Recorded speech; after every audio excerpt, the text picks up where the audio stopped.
Hello दोस्तों, आज के इस वीडियो में हम एक प्लॉट को, एक ज़मीन को 3 बराबर भागों में बांट करके बताएंगे। देखिए ये मेरे सामने प्लॉट है और इधर सड़क है, इधर रोड है और यहाँ से यहाँ तक का प्लॉट का लंबाई 140 फीट है। देखिए इधर 87 फीट है, इधर 132 फीट है और उधर 40 फीट है। और इसको हमको 3 भागों में बांटना है, यानी 3 हिस्सेदारों में बांटना है। पहला हिस्सेदार, दूसरा हिस्सेदार, तीसरा हिस्सेदार। और ये तीनों हिस्सेदार को कहना है कि नहीं, रोड पर हमको बराबर हिस्सा मिले, ठीक है, यानी बराबर जमीन मिले। इधर कुछ टेढ़ा मेढ़ा हो जाएगा तो कोई दिक्कत नहीं है, लेकिन रोड पर बराबर मिलना चाहिए। हालांकि मैंने पहले भी एक वीडियो बनाया था सेम टू सेम इसी तरह का, उसमें भी नक्शा लेकर के बनाया था, उसको भी 3 भागों में बांट करके बताया था। लेकिन जो रोड था इधर था, रोड क्या था, इधर था। आप अगर उस वीडियो को नहीं देखेंगे तो उस वीडियो को देख लीजिए, डिस्क्रिप्शन में लिंक दिया हुआ है। तो उसी में एक कमेंट आया था कि रोड जो है तिरछा वाला भाग तरफ करके और उसको 3 भागों में बांटिए। देखिए 3 ही भागों में बांट करके बताते हैं, क्योंकि अगर 3 भागों में बांट करके बताते हैं तो होता क्या है कि आप 4 भागों में, 5 भागों में, 6 भागों में आसानी से बांट सकते हैं, 2 भागों में भी आसानी से बांट सकते हैं। और अगर हम चाहें तो शॉर्टकट में भी 2 भागों में बांट करके आसानी से निकल जा सकते हैं। लेकिन मैं आपको एकदम क्लियर करना चाहता हूँ, इसलिए 3 भागों में इस ज़मीन को हम बांट रहा हूँ, तो आपको समझ में आ जाएगा। और एक चीज़ और कमेंट में आ रहा था जो मुझे पसंद नहीं पड़ा। आता क्या है, वो लोग बोलते हैं कि नहीं, ज़मीन को एकदम सीधा सीधी बांट दीजिए, रोड पर बराबर मिले चाहे नहीं मिले। देखिए अगर हिस्सेदार को कहना है कि नहीं रोड पर अगर बराबर मिले तो रोड पर क्या बराबर अब नहीं दीजिएगा, देना पड़ेगा आपको। अगर वहाँ पर वैसा हिस्सेदार है जो रोड पर बराबर मिले या ना मिले उससे कोई फर्क नहीं पड़ता, तो देखिए ज़मीन यहीं पर एकदम तुरंत बढ़ जाएगा, एकदम तुरंत, ठीक है। हम उसके लिए कुछ अलग से वीडियो बना देंगे, आप कहेंगे तो कमेंट कर दीजिएगा। देखिए अगर हम ज़मीन को बांटते हैं एकदम सीधा सीधी, तो देखिए ज़मीन का जो स्ट्रक्चर होगा कुछ इस प्रकार होगा। देखिए इस तरह से होगा कुछ। तो देखिए इससे क्या होता है, देखिए ये ज़मीन जो है पूरा एकदम चौकस है। चौकस का मतलब समझ में आ रहा होगा, ठीक है, यानी एकदम पूरा इसमें घर वगैरह बनाया जा सकता है। जैसे कि अगर इसको बांटेंगे हम पूरा, तो लगभग में यहाँ से यहाँ तक जो लंबाई है वो 56 फीट आता है। कितना आता है, 56 फीट।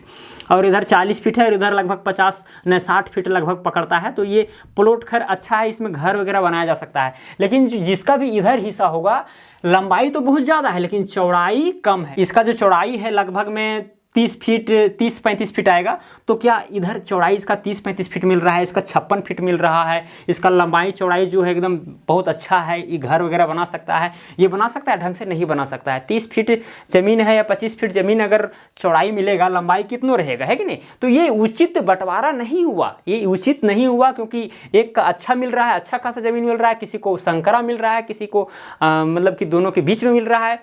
तो ऐसा नहीं होना चाहिए, आपको ऐसा बांटना है कि तीनों उसमें सेटिस्फाइड हों। हाँ, अगर वे तीनों अगर इससे सेटिस्फाइड हो जाते हैं तो इस तरह से भी बांटा जा सकता है। अगर आप कहेंगे तो मैं इस तरह से भी बांट करके बताऊंगा, लेकिन इस वीडियो में नहीं, इसमें भी टाइम पास होगा। उसके लिए अलग से वीडियो हमको बनाना पड़ेगा। आप कमेंट कर सकते हैं कि पहला तरीका से आप बताइए, तो हम बना देंगे वीडियो। खैर मैं जो इसमें तरीका बताने वाले हैं वो अलग तरीका बताएंगे जो मैंने पहले वाले वीडियो में बताया था। लेकिन इसमें देखिए, इसमें कंडीशन है, तीनों हिस्सेदार को कहना है कि रोड में हमको बराबर हिस्सा मिलना चाहिए। अभी जो हम बांट करके दिखाए थे, अगर इसमें पहला हिस्सेदार का अगर हिस्सा होता, अभी जो बांटे थे, तो उसका ज़्यादा हो जाता है कि नहीं, रोड पर जो ज़मीन है वो ज़्यादा हो जाता, किसी का कम होता है कि नहीं। तो ऐसा बांटना हमको नहीं है, रोड पर बराबर होना चाहिए। तो देखिए आपको राउंडअपली आपको करना क्या है कि देखिए आपको यहाँ से जैसे कि यहाँ से यहाँ तक का लंबाई कितना है, 40 फीट है। फिर यहाँ से यहाँ तक का लंबाई अब 40 फीट माप लीजिए, समझिए कि यहाँ पर आता है, यहाँ पर कितना है, 40 फीट। अब क्या कीजिए, यहाँ से सीधा आपको यहाँ से यहाँ तक मिला देना है, एक काल्पनिक रेखा खींच देना है। अब क्या करना है, ये जो आपको प्राप्त हुआ कौन सा आकृति है, समांतर चतुर्भुज इसको बोलते हैं, पैरेललोग्राम। मैंने हर चीज़ के विषय में वीडियो बनाया है, ज़मीन बांटने के संबंध में, नापने के संबंध में बहुत सारा वीडियो बनाया है। आप इस चैनल के साथ जुड़ करके देख सकते हैं, आपको हर चीज़ क्लियर हो जाएगा, समझ में आते जाएगा।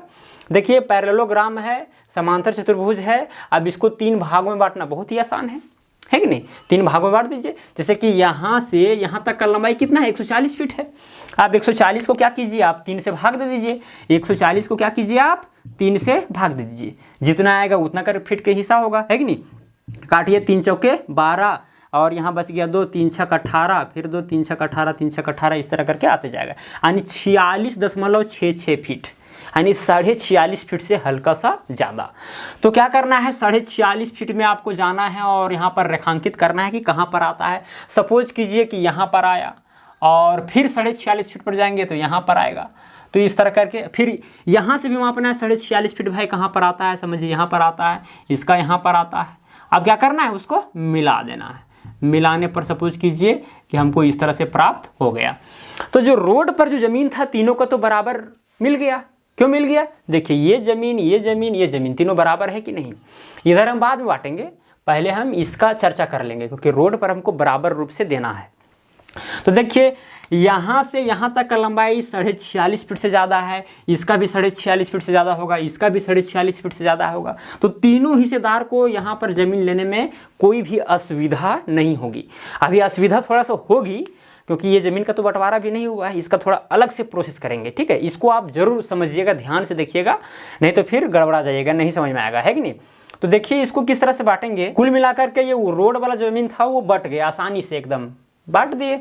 इसको भी यहाँ से यहाँ का लंबाई को 140 फीट को 3 भागों में बांट दिए। यहाँ से यहाँ तक का भी लंबाई 140 फीट था, इसको भी 3 भागों में बांट दिए और 46.66 करके हिसाब होता, चिन्हित करके हम एक काल्पनिक रेखा खींच दिए तो ऊपर वाला बट गया 3 भागों में। अब नीचे वाला को बांटना है और नीचे वाला को ऐसा बांटना है कि तीनों को आने जाने में इस ज़मीन में जो हिस्सा होगा इसमें वो दिक्कत ना हो। तो कैसे बांटेंगे, इसको क्या करना है, सिंपली अगर हम देखें, अगर इस तरह से हम बांटें, अगर ये जो ज़मीन है इसका अगर हिस्सा मिलेगा तो अगर इधर ही मिल जाएगा तो बहुत अच्छा रहेगा, है कि नहीं।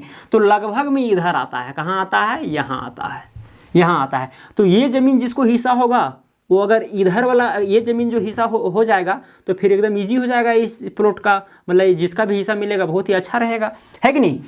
और इस व्यक्ति का जो मिला है, मान के चलिए दूसरा हिस्सेदार को मिला है तो दूसरा हिस्सेदार को इधर ही मिलना चाहिए, ना कि इधर मिलेगा तो फिर जाने आने में भी असुविधा होगी, है कि नहीं। तो हमको ऐसा जगह ज़मीन देना है कि भाई उसको जाने आने में एक जगह से दूसरे जगह दिक्कत ना हो। तो उसका जो प्लॉट है कुछ इस प्रकार रहेगा, है कि नहीं। ऐसा क्यों हुआ, देखिए यहाँ पर थोड़ा त्रिभुजाकार है, संकरा भाग है, इसीलिए थोड़ा सा इधर चढ़ जाएगा, इसके ज़मीन की तरफ थोड़ा चढ़ेगा, है कि नहीं, क्योंकि क्षेत्रफल हमको बराबर बांटना है ना, है कि नहीं। अब देखिए इस तरह से हम राउंडअपली हम बांट दिए, पेज में क्या करेंगे, कॉपी में हम बांट देंगे सादा पेपर पर।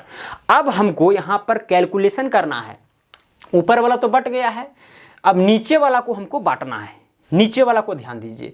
अब करना क्या है आपको, सबसे पहले आप इस त्रिभुज का क्षेत्रफल निकालिए। त्रिभुज का क्या कीजिए, क्षेत्रफल निकालिए। देखिए त्रिभुज जो यहाँ पर बन रहा है कुछ राइट एंगल ट्राइंगल जैसा लग रहा है, समकोण त्रिभुज जैसा। देखिए यहाँ पर 90 डिग्री का कोण बन रहा है। अब जब समकोण त्रिभुज है, आप पूरा का भी क्षेत्रफल निकाल सकते हैं। जो पूरा जो आपको दिख रहा है ये समलंब चतुर्भुज है। अगर दो भुजाएं अगर पैरेलल होती है, समांतर होती है, मतलब ये वाला भुजा और ये वाला भुजा अगर समांतर है यहाँ पर, तो ये समलंब चतुर्भुज है, तो आप जान रहे हैं। तो पूरा का भी एरिया निकाल सकते हैं। अगर पूरा का नहीं निकालते हैं क्योंकि इधर तो बट चुका है, इधर का निकालने की जरूरी नहीं है क्योंकि ऊपर में एकदम सिंपली से हम लोग बांट दिए। हमको बांटना है नीचे वाला को एकदम एक्यूरेटली, क्योंकि यहाँ पर संकरा भाग है, कहीं पर चौड़ा है नहीं, त्रिभुजाकार जमीन है, तो इसको बांटना है। तो क्या करेंगे, हम त्रिभुज का क्षेत्रफल निकालेंगे। तो देखिए यहाँ पर समकोण त्रिभुज है, जब समकोण त्रिभुज का क्षेत्रफल होता है 1/2 गुने आधार गुने ऊंचाई। तो हमको आधार चाहिए। देखिए यहाँ पर आधार कितना है, 132 फीट है, मतलब कि यहाँ से यहाँ तक का जो लंबाई 132 फीट है। और ऊंचाई यहाँ से यहाँ तक हमको चाहिए, यहाँ से यहाँ तक। तो यहाँ से यहाँ तक कितना होगा, 87 - 40 क्यों, क्योंकि 40 फीट यहाँ से यहाँ तक है और यहाँ से यहाँ भी 40 फीट है।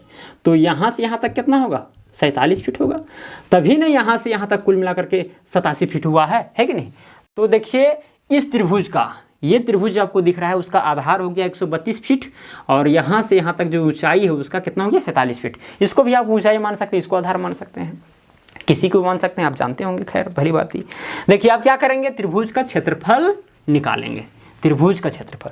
तो देखिए त्रिभुज का क्षेत्रफल बराबर हो जाएगा, त्रिभुज का क्षेत्रफल बराबर क्या होता है, 1/2 गुने आधार गुने ऊंचाई। तो 1/2 हो जाएगा। अब देखिए आधार यहाँ कितना है, 132 है, तो 132 लिखेंगे और ऊंचाई कितना है, 47 है, तो 47 लिखेंगे, कोई दिक्कत। अब काट दीजिए, 2 छक 12 और 2 छक 12 यानी 66 × 47। आप दोनों को गुना कीजिए, ये दोनों गुना करके आ जाता है 3102 फीट स्क्वायर, क्योंकि क्षेत्रफल हमेशा स्क्वायर फीट में होगा, यानी क्या बोलते हैं उसको, वर्ग में होता है। तो देखिए त्रिभुज का क्षेत्रफल जो आ गया वो कितना आ गया, 3102 स्क्वायर, 3102 स्क्वायर फीट, यानी पूरा त्रिभुज का क्षेत्रफल। पूरा का हम नहीं निकाले हैं, केवल त्रिभुज का निकाले हैं। इधर तो बट गया है कि नहीं, हमको त्रिभुज को बांटना है। अब सवाल ये उठता है, अब यहाँ पर हिस्सा कितना करके होगा, क्योंकि 3 हिस्सेदार है भाई, और इस त्रिभुज का अगर क्षेत्रफल अगर 3102 स्क्वायर फीट है तो उसको 3 से हम भाग देंगे, तो कितना कितना हिस्सा होगा पर हिस्सेदार, ये तो पता चल जाएगा। तो 3102 को क्या कीजिए आप, 3102 को आप 3 से भाग दीजिए, 3 से क्या कीजिए, भाग दीजिए, ऐसे भाग दीजिए। 3 एकम 3 कट गया, ठीक है। अब यहाँ 1 उतरा नहीं गया, 0, तो यहाँ 0 उतर गया। 3 तिया 9, 1 2 3 चौके 12, 1000 कितना आया, 34। यानी तीनों हिस्सेदार को कितना कितना करके हिस्सा होगा, 1034। 1034 इसका भी होगा, 1034 इसका भी होगा, 1034 स्क्वायर फीट इसका भी होगा। तीनों का 1034 स्क्वायर फीट करके होना चाहिए, तभी ना 3102 स्क्वायर फीट त्रिभुज का क्षेत्रफल आया है कि नहीं। उसको हम 3 भागों में बांट दिए हैं। अब यहाँ पर आपको समझ में आ गया होगा, लेकिन अब सवाल उठता है कि जब आप नापिएगा तो कितना दूर पर हम जाएंगे कि क्षेत्रफल जो है इस त्रिभुज का, इस छोटा वाला त्रिभुज का 1034 स्क्वायर फीट आ जाएगा। यही बहुत दिक्कत होता है, क्योंकि अगर हम बार बार हम आधार ऊंचाई मापेंगे, पता चला कि 1034 स्क्वायर फीट नहीं आ रहा है, कहीं 900 स्क्वायर फीट आ रहा है, कहीं 1200 स्क्वायर फीट आ रहा है, तो उनको दिक्कत हो जाएगा। तो यहाँ से यहाँ तक जो लंबाई होगा वो कितना होगा, यहाँ पर आपको एक ट्रिक का फॉलो करना होगा। आपको बता रहे हैं ट्रिक, उस ट्रिक के माध्यम से आप यहाँ से यहाँ तक का लंबाई कितना होगा ये पता कर लीजिएगा, यहाँ से यहाँ तक का लंबाई कितना होगा ये पता कर लीजिएगा, यहाँ से यहाँ कितना होगा ये तो पता है ही, 132 फीट है कि नहीं। तो देखिए उस ट्रिक के माध्यम से कैसे आप फॉलो कर सकते हैं, ये तो आप समझ में आ ही गया होगा। देखिए बांटना है ज़मीन को हमको, यहाँ पर कोई कैलकुलेशन मतलब कि बना नहीं रहे हैं क्वेश्चन वगैरह जो सीक्वेंसली लिखेंगे, हमको आकृति में मेन है, यहाँ पर हमको काम करना है। आकृति में जो चीज़ आते जाएगा उसको यहाँ पर नोट करते जाएंगे, ताकि हमको देखें तो हमको समझ में आ जाए, और ज़मीन का जो नक्शा है वो भी वहाँ पर क्लियर रहे। अब क्या करेंगे, यहाँ से यहाँ तक का लंबाई कितना होगा ये हमको निकालना है कि नहीं। यहाँ से यहाँ तक लंबाई कितना होगा ये निकालना है। अच्छा एक चीज़ आप बताइए, जब 3102 स्क्वायर फीट आया था तो उस समय लंबाई कितना था स्क्वायर फीट, 3102 स्क्वायर फीट आया था, तो इसका जो आधार है इस त्रिभुज का आधार कितना था, 132 फीट था, 132 फीट था है कि नहीं। अब देखिए ट्रिक बता रहे हैं, ट्रिक आपको फॉलो करना है। तो क्या कीजिए, 132 फीट जो आधार था उसको क्या कीजिए आप स्क्वायर कर दीजिए, स्क्वायर अपने से। अब देखिए जब 3102 स्क्वायर फीट में 132 का स्क्वायर हो रहा है, तो आप 1 स्क्वायर फीट में कितना होता है ये तो निकाल सकते हैं। क्या कीजिएगा, सिंपली 132 स्क्वायर को आप क्या कीजिए 132 गुना में 132 लिख दीजिए, और जो 3102 था इधर क्या आ जाएगा, डिवाइड में आ जाएगा 3102 है कि नहीं। नहीं, क्योंकि इतना स्क्वायर फीट बराबर इतना आ रहा है, तो 1 स्क्वायर फीट बराबर कितना होगा, ये जो है इधर डिवाइड में चला जाएगा, इतना आ गया। हिस्सा कितना करके होना चाहिए, 1034 करके। तो हमको 1 स्क्वायर फीट नहीं देना है, कितना देना है 1034 स्क्वायर फीट। तो क्या करेंगे, इसीलिए 1034 फीट का स्क्वायर यानी स्क्वायर फीट हो जाएगा 132 गुना 132 तो रहेगा ही रहेगा, और 1000 कितना हो जाएगा 34, क्योंकि 1034 इधर गुना किए इधर भी गुना करना पड़ेगा, डिवाइडेड बाय हो जाएगा 3102। अब इसको क्या कीजिए आप पूरा कैलकुलेशन करिए, कैलकुलेशन करके आता है 5808, कितना आता है 5808, इतना आ गया। अब क्या कीजिए, इसका आप वर्गमूल निकाल दीजिए, क्या कीजिए इसका वर्गमूल निकाल दीजिए। जो वर्गमूल आप निकालिएगा वही हो जाएगा क्या, यहाँ से यहाँ तक का लंबाई। शायद समझ में आ गया होगा, यानी यहाँ से यहाँ तक का जो लंबाई होगा वो √5808 होगा। क्या होगा, ये लंबाई होगा यहाँ से यहाँ तक का। अब इसका अगर हम वर्गमूल निकालते हैं तो ये लगभग आ जाता है 76.21, कितना आ जाता है 76.21, यानी यहाँ से यहाँ तक का जो लंबाई होगा वो होगा 76.21 फीट। ओके है कि नहीं, 76.21 फीट, क्योंकि इधर संकरा है भाई, तो भाई थोड़ा सा तो जाएगा ही जाएगा आगे। एक तो 132 फीट में 76.21 फीट तक ये पहला हिस्सेदार को हिस्सा हो गया। समझिए ये पहला हिस्सेदार ने लिया है, और ये दूसरा हिस्सेदार लिया है, और ये तीसरा हिस्सेदार लिया है। तो पहला हिस्सेदार को इसमें ज़मीन मिलेगा और यहाँ से यहाँ तक लंबाई कितना होगा 76.21। और आपको क्या करना है, लंबवत लंबवत यानी यहाँ पर 90 डिग्री का कोण बनने के साथ आपको यहाँ पर एक काल्पनिक रेखा खींच देना है। तो इस तरह से इसका प्लॉट हो जाएगा। अब यहाँ पर इसको मिटा दीजिए। तो देखिए जो पहला हिस्सेदार का जो हिस्सा होगा ज़मीन का वो कुछ इस प्रकार रहेगा। खैर देखने में भी अच्छा लग रहा होगा, है कि नहीं। जो हम पहले बांटे थे वो भी ठीक था आपके अकॉर्डिंग, लेकिन वहाँ पर अगर हिस्सेदार ना माने, वो चाह रहे नहीं रोड पर अगर हमको बराबर मिले हिस्सा, तो फिर भाई इसी तरह बांटना पड़ेगा। एकदम एक्चुअल बात है कि नहीं। अब देखिए और इससे कोई बेटर तरीका आपको मिलने वाला नहीं है, ठीक है। इससे बहुत सारा तरीका है बांटने का, लेकिन उसमें क्या है कि ज़्यादा उलझन लगेगा। तो उससे अच्छा है कि यही तरीका आप अपनाइए तो बेटर रहेगा। अब देखिए अब यहाँ से यहाँ तक को तो लंबाई चल गया 76.21 आता है, 21 आया है। अब यहाँ से यहाँ तक कितना दूरी पर जाएं कि दूसरा हिस्सेदार को भी ये ज़मीन जो है यहाँ पर हिस्सा आसानी से मिल जाए और बराबर मिले। देना तो तीनों को है कितना 1034 करके, है कि नहीं। तो यहाँ से यहाँ तक कितना होगा। अच्छा हम निकाले थे पहले में, क्या निकालने हैं, यहाँ से यहाँ तक का लंबाई। अब अगर यहाँ से यहाँ तक का लंबाई निकाल लेंगे तो ये वाला लंबाई तो पता चल जाएगा, है कि नहीं। अगर हम यहाँ से यहाँ तक का लंबाई निकाल लेते हैं और यहाँ से यहाँ तक का लंबाई पता है, घटा देंगे इसको तो फिर यहाँ से यहाँ तक लंबाई निकल जाएगा। तो देखिए अब देखिए हम इसको भी शामिल कर लेंगे, ये वाला जो क्षेत्रफल है और ये वाला, दोनों क्षेत्रफल को अगर हम शामिल कर लेंगे तो कुल मिलाकर के यहाँ से यहाँ तक का लंबाई देगा। शायद आपको समझने में दिक्कत आ रहा होगा तो फिर से पॉज कीजिए, पीछे जाइए, फिर से देखना प्रारंभ कीजिए, समझ में आ जाएगा। कोई भारी चीज़ नहीं है। अगर आपका मैथमेटिक्स थोड़ा कमज़ोर है तो शायद दिक्कत हो सकता है, तो पीछे जाइए, देखिए 2 बार 3 बार देखिए, समझ में आ जाएगा। तो यहाँ से यहाँ तक लंबाई पाने के लिए ये दोनों क्षेत्रफल को हमको लेना पड़ेगा। तो दोनों क्षेत्रफल को लेंगे तो कितना जाएगा 2068 आएगा। कितना आएगा 2068। तो हम 1034 स्क्वायर फीट के लिए निकाले थे, यहाँ पर 1034 स्क्वायर फीट के लिए निकाले थे। तो हम क्या करेंगे 2068 स्क्वायर फीट के लिए निकालेंगे, क्योंककि इसको और इसको शामिल करेंगे तभी ना यहाँ से यहाँ तक का लंबाई हमको मिलेगा, है कि नहीं। तो अगर 2068 निकालेंगे तो यहाँ जो 1034 है वहाँ कितना हो जाएगा 2068 हो जाएगा। और अगर ज़्यादा दिक्कत हो रहा है तो हम पहले जो वीडियो बनाए थे उसमें भी इसी तरीके से बताए हैं, यही ट्रिक बताए हैं। तो वहाँ से जाकर के अभी आप फॉलो कर सकते हैं। अब देखिए यहाँ पर अब इसको गुना कीजिए, ठीक है। इसको मिटा देते हैं ये सबको, क्योंकि यहाँ से यहाँ तक का लंबाई तो हमको पता चलिएगी, या लिख दिए हैं वहाँ पर।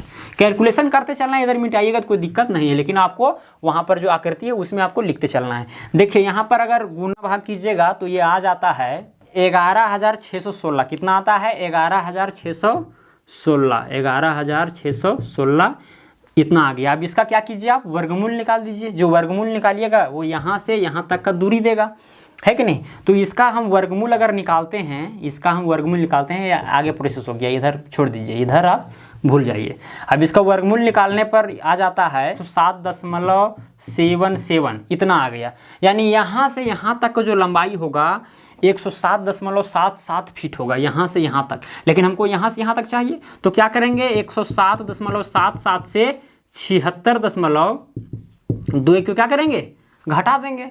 तो घटाने पर जो आएगा वो यहाँ से यहाँ तक का लंबाई हो जाएगा, है कि नहीं। क्योंकि हमको यहाँ से यहाँ तक का लंबाई प्राप्त हुआ है 107.77 फीट। तो हमको यहाँ से यहाँ तक चाहिए, तो ये आ जाता है 31.56, यानी यहाँ से यहाँ तक का लंबाई 31.56 और यहाँ से यहाँ तक लंबाई जो है बच जाता है 24.23। तो देखिए यहाँ से यहाँ तक लंबाई हमको मिल गया 76 फीट मानिए। अब यहाँ से यहाँ तक का लंबाई मिल गया 31.5 फीट और यहाँ से यहाँ तक का लंबाई मिल गया 24 फीट। यहाँ थोड़ा कम मिलेगा, क्यों मिलेगा, क्योंकि इधर का जो लंबाई है ये ज़्यादा है और इसका इधर बढ़ रहा है। क्यों बढ़ रहा है, क्योंकि इधर क्या है संग कर रहा है। तो देखिए कुछ इस प्रकार हो जाएगा, वो तीनों हिस्सेदार का जो ज़मीन का जो रूप है इस प्रकार से हो जाएगा। देखिए शायद आपको अच्छा लग रहा होगा, अगर अच्छा लग रहा है तो वीडियो को लाइक कीजिए, है कि नहीं। बस यही मैं आपसे दुआ करता हूँ। देखिए इस तरह से ज़मीन का उन लोग का आकृति रहेगा। देखिए तीनों हिस्सेदार को इस ज़मीन में आने जाने में भी कोई दिक्कत नहीं होगा, रोड पर भी बराबर हिस्सा मिल गया। क्या दिक्कत है, लोग कहते हैं कि नहीं ये ज़मीन जो बांटे हैं ये तो झगड़वा देंगे। क्यों झगड़वाएंगे भाई, हम झगड़वाने के लिए आए हैं। अगर आपको ये पसंद नहीं लग रहा है, आपके घर में थोड़ा सोसाइटी अगर अलग है, अलग बंटवारा हो तो अच्छा रहेगा, तो हम उसको भी बांट करके बताएंगे, है कि नहीं। मैंने बहुत जगह पर ऐसा ही बंटवारा किया है, 2-3 जगह पर ऐसा प्लॉट था हम बांटे हैं, ऐसा थोड़ी नहीं बांटे हैं। तो खैर अलग चीज़ है। तो इस तरह से आप बांट सकते हैं और फिर आसानी से आप तीनों हिस्सेदार को संतुष्ट कर सकते हैं। अब यहाँ पर अगर तीनों हिस्सेदार अगर लेने के लिए तैयार ना हो, बोल रहा है नहीं पहला हिस्सेदार कि हम यहाँ वाला लेंगे, दूसरा बोल रहा है कि नहीं हम यहीं पर लेंगे, तीसरा भी बोल रहा है यहीं लेंगे, तो ऐसी स्थिति में आप जिस प्रकार से मैच वगैरह होता है तो टॉस कैसे होता है, जैसे बैटिंग करने के लिए पहले कौन उतरेगा या बॉलिंग पहले कौन करेगा, इसके लिए टॉस होता है। क्योंकि अगर ऐसा जिद्दी दोनों तरफ से होने लगेगा तो फिर डिसीजन भी नहीं करेगा, लड़ाई झगड़ा हो जाएगा, है कि नहीं। तो टॉस होता है उस समय। तो उसी तरह से यहाँ पर एक गोटी के माध्यम से हम इसको सुलझा सकते हैं, जिसका किस्मत में जो होगा उसको मिल जाएगा, है कि नहीं। लेकिन अगर सहूलियत से अगर मान लिया जाता है कोई आदमी तो फिर ठीक है, बंटवारा हो जाएगा। और नहीं मानता है फिर गोटी के माध्यम से, जैसे हेड टेल होता है ना, उसी तरह से उन लोग को एक सादा पेपर पर साइन करवा करके फिर गोटी किया जाता है, 3 पेपर में लिख करके अलग अलग उड़ा दीजिए या फिर अलग अलग तरीक़ा से गोटी किया जाता है। खैर जो आएगा उन लोग को हिस्सा मिल जाएगा। तो इस तरह से आप ऐसे प्लॉट को आप बांट सकते हैं आसानी से। और मुझे उम्मीद है कि आपको समझ में आया होगा। और वीडियो पसंद पड़ा तो वीडियो को लाइक ज़रूर कीजिएगा और कमेंट करके बताइए कि आपको यह बंटवारा कैसा लगा, कैसे आकृति का और भी बंटवारा चाहते हैं आप कमेंट में ज़रूर बताएं। मैं उसका रिप्लाई वीडियो के माध्यम से ज़रूर करूँगा। तो आज के लिए इतना ही, धन्यवाद।